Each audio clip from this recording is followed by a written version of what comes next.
Okay, so it's been a long while since I filmed one of these carnivorous plant update videos.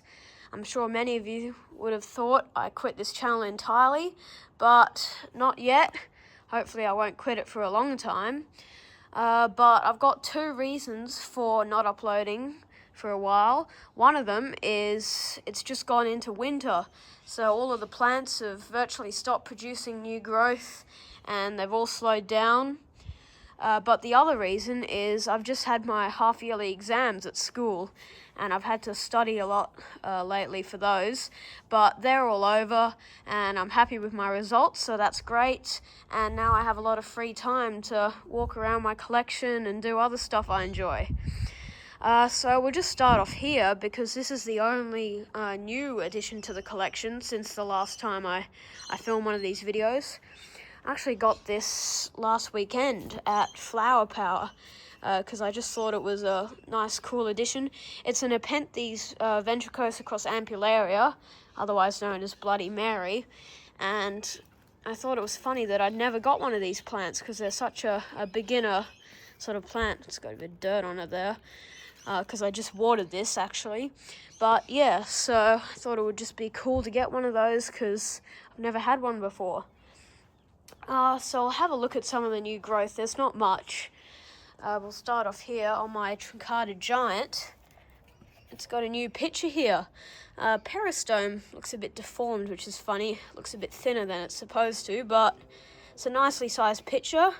It's got an ant on it as well, which is a good sign.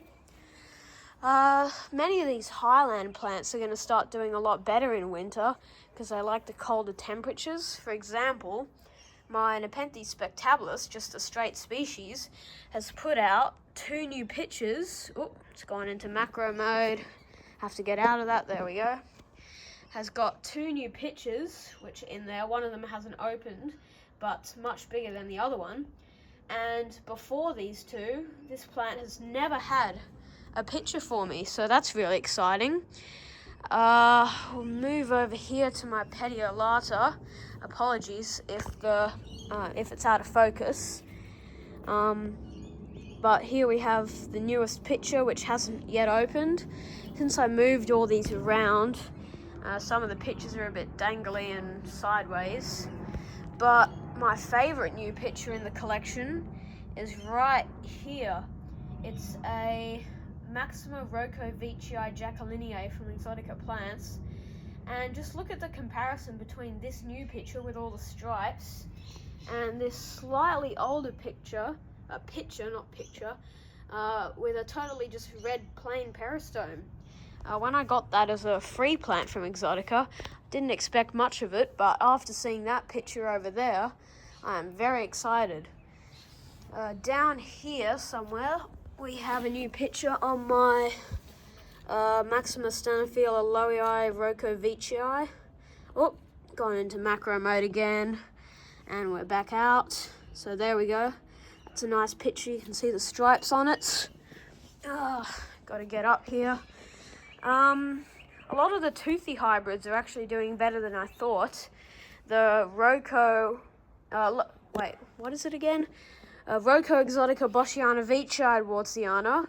That's got a new picture over here, which hasn't opened. My apologies for forgetting some of the names. It has been a while since I filmed one of these videos. I've moved my Purulata over here to make room for the Ventricosa ampullaria. And you can see it's got a nice, colourful new picture there, which is also pretty exciting. Just something interesting quickly. We've dug out this garden, which you might have seen in the background of my previous videos. There used to be a big bottle brush here, but now I've got some of these red plants, nandinas, and some other plants that we're gonna put in the garden shortly. Just thought that might be interesting. If we go over here, I don't think there's any more new pictures around this area. So have a look at the tree quickly. I just thought this was a pretty nice picture over here. This is Maxima Jacquelineae, and it's actually got some ants on the peristome. Just crawling around, I noticed that earlier. And the Ventricosa cross, what is it again? Ventricosa sibunensis cross Roko. Can I get that tag back in? Apologies for the sun.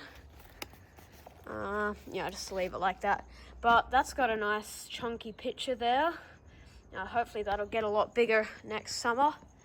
As you can see, all of my Sarracenias have gone dormant, so you won't be seeing much more from them until next year, or September, or whenever they start growing again. So yeah, that's basically it for this update on my plants. Thanks for watching, and I'll see you in the next one, which will hopefully come sooner than this.